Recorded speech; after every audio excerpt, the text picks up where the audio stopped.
Hello viewers, welcome two way for study और स्वागत है आपका हमारे चैनल वे फॉर स्टडी में।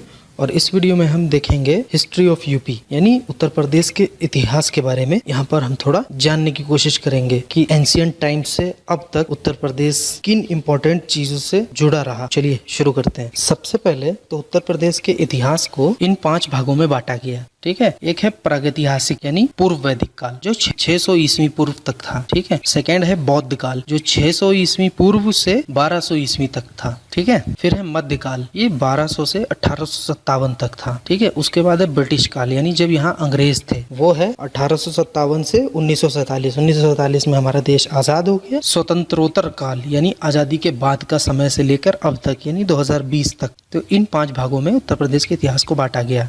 तो सबसे पहले देख लेते हैं प्रागैतिहासिक काल। ये 600 ईस्वी पूर्व तक था। इस समय में अगर उत्तर प्रदेश की बात की जाए तो उत्तर प्रदेश आर्यव्रत का प्रमुख भाग था। उत्तर प्रदेश का इतिहास लगभग 4000 वर्ष पुराना है। जो रामायण महाभारत काल के जो अनेक स्थल हैं वो सब ही उत्तर प्रदेश में स्थित हैं।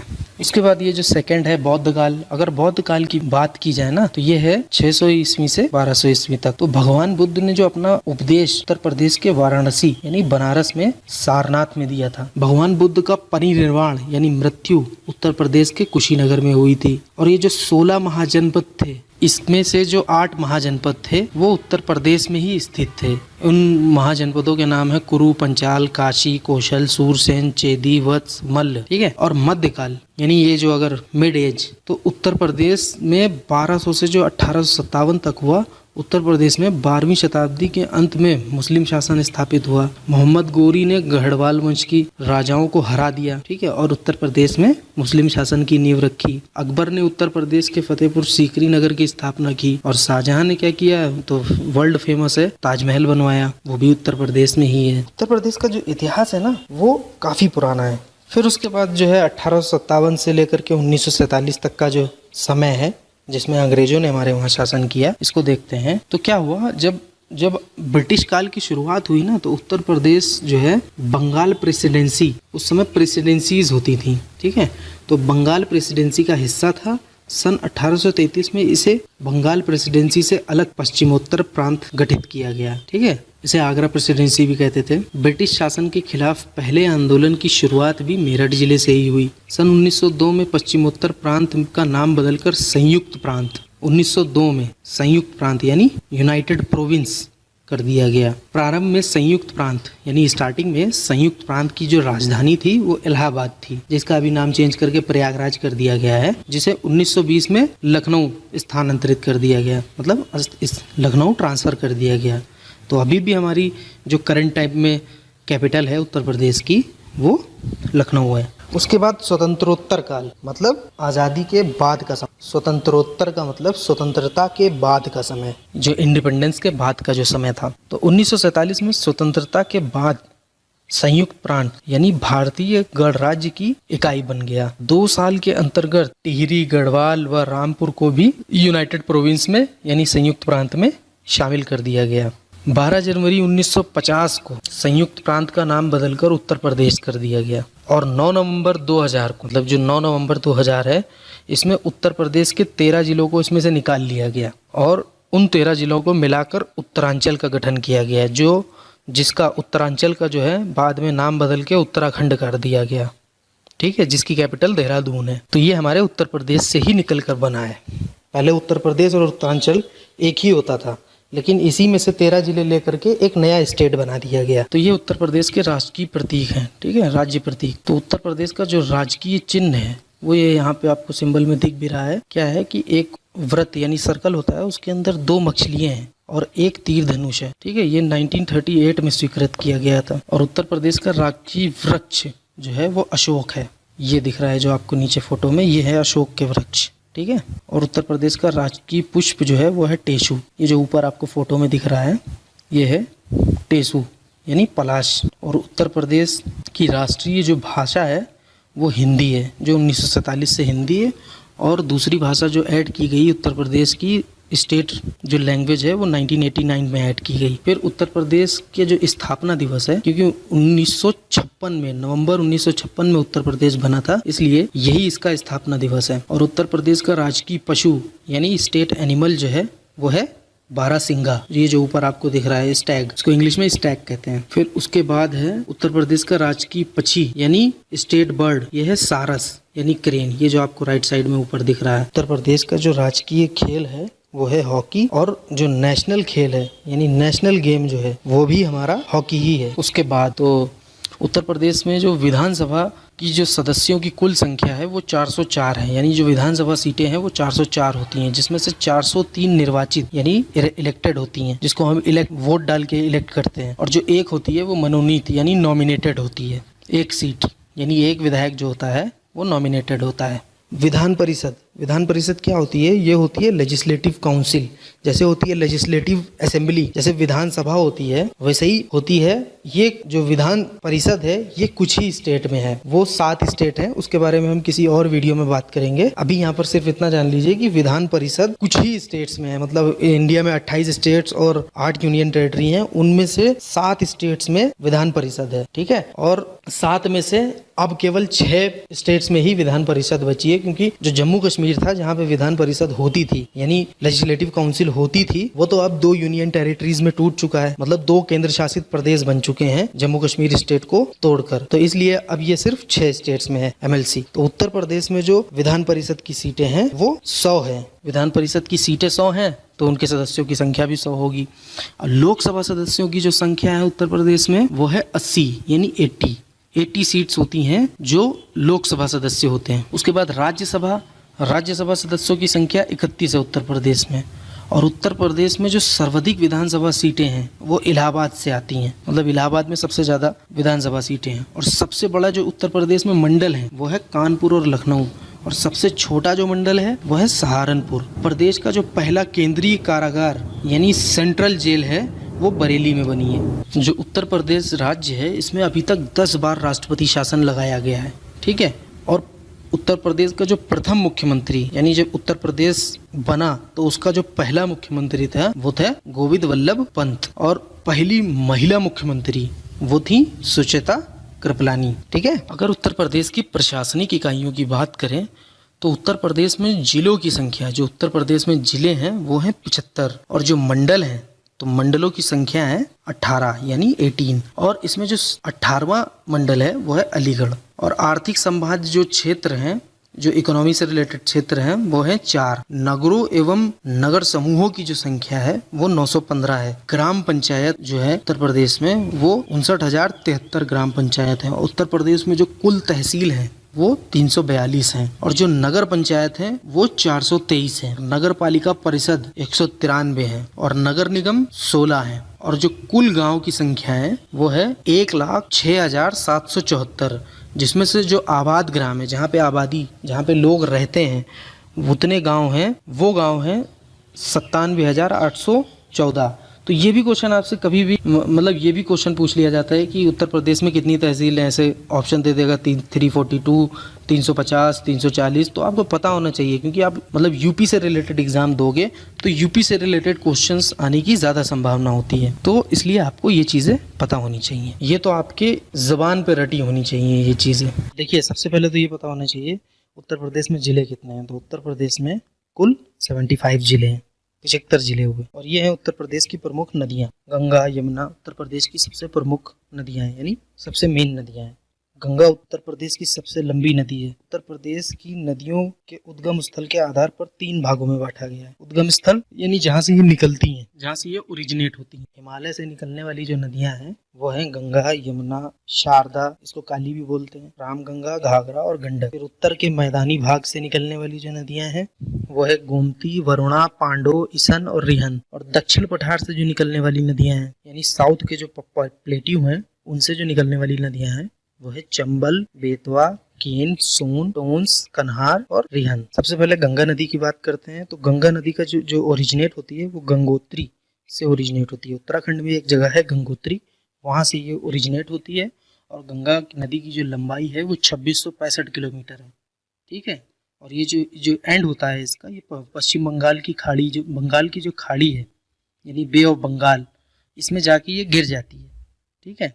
इसकी जो सहायक नदियाँ हैं वो है अलकनंदा, भागीरथी, रामगंगा, यमुना, कोसी, घाघरा, गंडक और गोमती। नदियों की जो सहायक नदियां होती हैं वो दो तरह की होती है, एक होती है ट्रिब्यूटरीज, एक होती है डिस्ट्रीब्यूटरीज। एक जिससे नदियों के अंदर पानी आता है और एक जो नदियों में से पानी निकाल के ले जाती हैं बाहर, ठीक है, ये होती हैं ट्रिब्यूटरीज और डिस्ट्रीब्यूटरीज।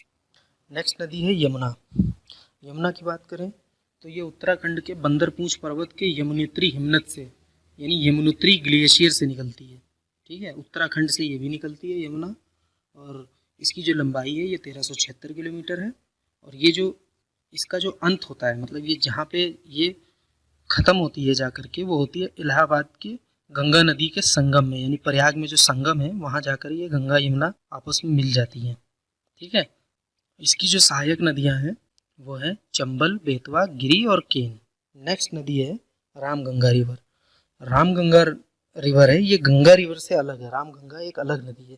ये उत्तराखंड के दूधातोली पर्वत यानी दूधातोली माउंटेन से निकलती है। इसकी जो लंबाई है ये 590 किलोमीटर है और ये इसका अंत होता है कन्नौज के निकट गंगा में जाके मिल जाती है, कन्नौज के पास में गंगा में मिल जाती है। इसकी जो सहायक नदी है वो है कोह। नेक्स्ट रिवर है हमारी घाघरा रिवर। जो घाघरा नदी है ये ओरिजिनेट यानी इसका उद्गम स्थल जो है वो तिब्बत में है। इसकी लंबाई 1080 किलोमीटर है और ये इसका एंड होता है बिहार के छपरा में, गंगा नदी में जाके एंड हो जाता है। इसकी सहायक नदियां हैं राप्ती, शारदा और छोटी गंडक। नेक्स्ट रिवर है हमारी गोमती। गोमती उत्तर प्रदेश की पीलीभीत जनपद से निकलती है, ठीक है। इसका जो उद्गम स्थल है यानी ओरिजिनेट पॉइंट है वो है पीलीभीत और इसकी लंबाई है 940 किलोमीटर और ये इसका एंड होता है गाजीपुर के निकट गंगा नदी में। गाजीपुर जो है ये उत्तर प्रदेश में ही है। गाजीपुर के ही रहने वाले हैं हमारे पूर्व उपराष्ट्रपति हामिद अंसारी। नेक्स्ट नदी है हमारी शारदा नदी। इसको काली रिवर भी कहते हैं। इसका जो उद्गम स्थल है ये उत्तराखंड के पिथौरागढ़ जनपद में तिब्बत सीमा के निकट इसका उद्गम स्थल है, मतलब वहाँ से ये ओरिजिनेट होती है और इसकी लंबाई 480 किलोमीटर है और एंड होता है इसका यानी अंत होता है उत्तर प्रदेश में बहराम घाट के निकट घाघरा नदी में जाके इसका एंड हो जाता है। और इसकी जो सहायक नदियां हैं सरयू, पूर्वी गंगा, दुहावर, सहेली, भरिया और निसार। नेक्स्ट रिवर है हमारी गंडक नदी यानी गंडक रिवर। इसका जो उद्गम स्थल है ये भी तिब्बत नेपाल सीमा पर धौलागिरी पर्वत में है, जो धौलागिरी माउंटेन रेंज है वहाँ पर है। इसकी लंबाई 630 किलोमीटर है, जिसमें से भारत में ये सिर्फ 300 किलोमीटर है, बाकी ये तिब्बत में है। अंत इसका पटना के निकट गंगा नदी में होता है, ठीक है। पटना बिहार की कैपिटल है। इसकी सहायक नदी है त्रिशूली गंगा। नेक्स्ट रिवर है राप्ती रिवर। जो राप्ती रिवर है इसका जो उद्गम स्थल है ये नेपाल है, मतलब ये नेपाल से निकलती है और इसकी लंबाई 640 किलोमीटर है और इसका जो अंत है मतलब ये जो खत्म होती है जाकर के बारहस के निकट घाघरा नदी में जाके मिल जाती है, वहीं पे इसका एंड होता है। उसके बाद जो हमारी रिवर है चंबल रिवर, ये बहुत फेमस रिवर है। ये मध्य प्रदेश में इसका उद्गम स्थल है, मतलब यहाँ से ये ओरिजिनेट होती है और इसकी लंबाई 966 किलोमीटर है और इसका अंत इटावा के पास यमुना नदी में जाके मिल जाती है ये। और इसकी सहायक नदियां हैं पार्वती, नवास, बनास, शिप्रा और दूधी। शिप्रा वो नदी है जिसके ऊपर कुंभ मेला मनाया जाता है। जो उज्जैन नगर है वो शिप्रा नदी के किनारे बसा हुआ है, ठीक है। उसके बाद हमारी नेक्स्ट नदी है सोन रिवर। सोन रिवर मध्य प्रदेश में इसका ओरिजिनेट पॉइंट है। सोन नदी का जो उद्गम स्थल है यानी ओरिजिनेट होती है ये मध्य प्रदेश में होती है और इसकी लंबाई 784 किलोमीटर है और अंत ये भी पटना के निकट जाके गंगा नदी में मिल जाती है। और इसकी जो सहायक नदियां हैं वो महानदी, रिहंद और घाघर है। तो ये है उत्तर प्रदेश के प्रमुख ताल और झीलें। तो उत्तर प्रदेश के जो झीलें हैं ये आपका जो है झील का नाम है और ये इसकी स्थिति मतलब उसके शहर का नाम, उसकी वो किस जगह है ये दिया हुआ है। तो उत्तर प्रदेश की जो पहली झील है वो है सुहरताल। सुहरताल जो है ये बलिया में है। फिर है करेला, जो करेला झील है ये है लखनऊ में। फिर है भूंगताल, भूंगताल रायबरेली में है। फिर है राधा कुंड, राधा कुंड जो है ये मथुरा में है। फिर है बाल्हापारा झील, ये कानपुर में है। फिर है राजा का बांध झील, ये सुल्तानपुर में है। फिर है औंधी ताल, औंधी ताल बनारस में है। फिर है मोती झील, मोती झील तो बहुत फेमस है, कानपुर में है। उसके बाद है रामगढ़ ताल, ये गोरखपुर में है। फिर है शेखा ताल, ये अलीगढ़ में है। फिर है दरवन झील, ये फैज़ाबाद में है।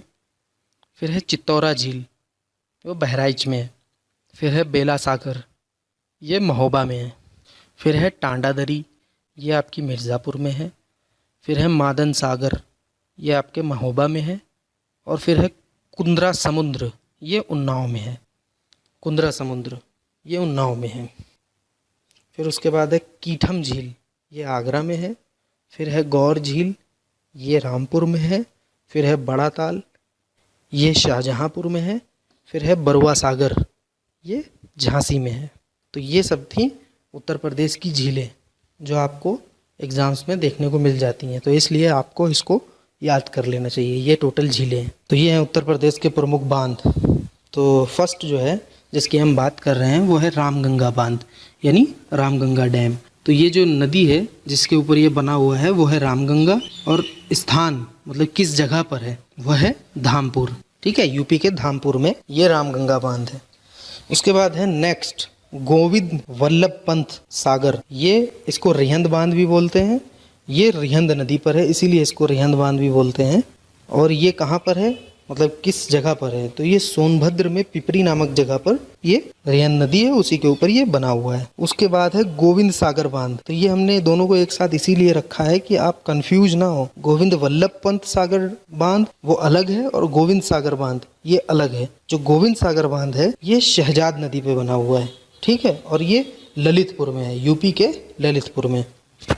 उसके बाद नेक्स्ट बांध जो हमारा है शजनाम बांध। जो ये शजनाम बांध है ये शजनाम नदी पर है, और ये भी यूपी में ललितपुर में है। फिर नेक्स्ट है मौदहा बांध। तो ये जो मौदहा बांध है ये बिरमा नदी में है, और ये यूपी के हमीरपुर में है। फिर है सुकमा डुकमा बांध, ये बेतवा नदी पर है और ये झांसी में है। उसके बाद है चंद्रप्रभा बांध। चंद्रप्रभा जो है ये चंद्रप्रभा नदी पर है, और ये यूपी के चंदौली में है। ये जो यूपी का चंदौली है ये वो जगह है जहाँ से हमारे करंट डिफेंस मिनिस्टर यानी राजनाथ सिंह आते हैं। राजनाथ सिंह यूपी के भी मुख्यमंत्री रह चुके हैं। उसके बाद है कन्हर बांध। ये किस नदी पर है, ये कन्हर नदी पर है, और ये सोनभद्र में है ये भी। ठीक है, उसके बाद है अर्जुन बांध। अर्जुन बांध है अर्जुन नदी पर, और ये यूपी के महोबा में है। झालरपुर बांध, ये झालरपुर बांध करदिया में है, और ये भी यूपी के महोबा में है। झलारपुर बांध ये करदिया नदी पर है, और ये यूपी के महोबा में है। फिर है पथराई बांध, ये पथारी और सुखनाई नदी पर है, और ये झांसी में है पथराई बांध। फिर है शहजाद बांध। ये शहजाद बांध जो है ये शायद 2 बार डिस्कस हो गया है। चलिए, ये शहजाद बांध शहजाद नदी पर है, और ये यूपी के ललितपुर में है। उसके बाद है रोहिणी बांध। जो रोहिणी बांध है ये रोहिणी नदी पर है, और ये भी यूपी के ललितपुर में है। फिर है कालागढ़ बांध, ये रामगंगा नदी पर है, और ये इसका जो स्थान है मतलब किस जगह पर है ये कालागढ़ में है। फिर है जामनी बांध। तो ये जामनी बांध जो है ये भी यूपी के ललितपुर में है। ललितपुर में काफ़ी बांध है उत्तर प्रदेश के। उसके बाद है बरीक्षा बांध, ये बेतवा नदी पर है, और ये झांसी में है। ठीक है, उसके बाद है मेजा बांध। मेजा बांध ये बेलन नदी पर है, और ये मिर्ज़ापुर में है। इलाहाबाद से लगभग 150 किलोमीटर 200 किलोमीटर पे ये मिर्ज़ापुर पड़ता है। फिर है अहरौरा बांध, ये गराई नदी पर है, और ये भी उत्तर प्रदेश के मिर्ज़ापुर में है। उसके बाद ये है आपका माता टीला बांध, ये भी बेतवा नदी पर है और झांसी में है। और ये है काठी बांध, ये रामगंगा नदी पर है, और ये बिजनौर में है। ये है नवाबगंज पक्षी विहार यानी नवाबगंज बर्ड सेंचुरी, ये उन्नाव में है। इसका स्थापना वर्ष 1984 है, और इसका जो एरिया है लगभग 2.25 वर्ग किलोमीटर के एरिया में ये फैली हुई है। नेक्स्ट है समसपुर पक्षी विहार। जो समसपुर पक्षी विहार है ये रायबरेली में है, और इसका स्थापना वर्ष जो है ये 1987 है, और ये 8 वर्ग किलोमीटर यानी 8 स्क्वायर किलोमीटर में फैली हुई है। उसके बाद है लाख बहोशी पक्षी विहार। लाख बहोशी पक्षी विहार जो है ये कन्नौज में है, और इसका स्थापना वर्ष है 1988। ये लगभग 80 काफ़ी बड़ी है, ये 80.23 वर्ग किलोमीटर एरिया में ये फैली हुई है। फिर है पटना पक्षी विहार। ये पटना पक्षी विहार बिहार में नहीं है, ये उत्तर प्रदेश के एटा में है। ठीक है, इससे कंफ्यूज मत होइए। कभी आपको ऑप्शन दे दे और उसमें देते पटना पक्षी विहार, आपको लगे पटना तो बिहार की कैपिटल है, यानी ये पटना बिहार में है, तो आपको याद रखना है। तो ये पटना बर्ड सेंचुरी है जो ये एटा में है उत्तर प्रदेश के। फिर है विजय सागर पक्षी विहार, ठीक है, विजय सागर बर्ड सेंचुरी, ये उत्तर प्रदेश के महोबा में है और इसका स्थापना वर्ष 1990 है और ये 2.6 वर्ग किलोमीटर है। उसके बाद है पार्वती आरंग पक्षी विहार, ठीक है, पार्वती आरंग बर्ड सेंचुरी, ये उत्तर प्रदेश के गोंडा में है, ठीक है, और इसका स्थापना वर्ष भी 1990 है। ये 10.85 वर्ग किलोमीटर एरिया में फैली हुई है। उसके बाद है समान पक्षी विहार, समन पक्षी विहार यानी समन बर्ड सेंचुरी, ये उत्तर प्रदेश के मैनपुरी में है, इसका स्थापना वर्ष 1990 है। उसके बाद है ओखला पक्षी विहार, ठीक है, ओखला बर्ड सेंचुरी, ये उत्तर प्रदेश के गौतम बुद्ध नगर यानी ग्रेटर नोएडा गौतम बुद्ध नगर में है, ठीक है, ये 4 वर्ग किलोमीटर एरिया में फैला हुआ है।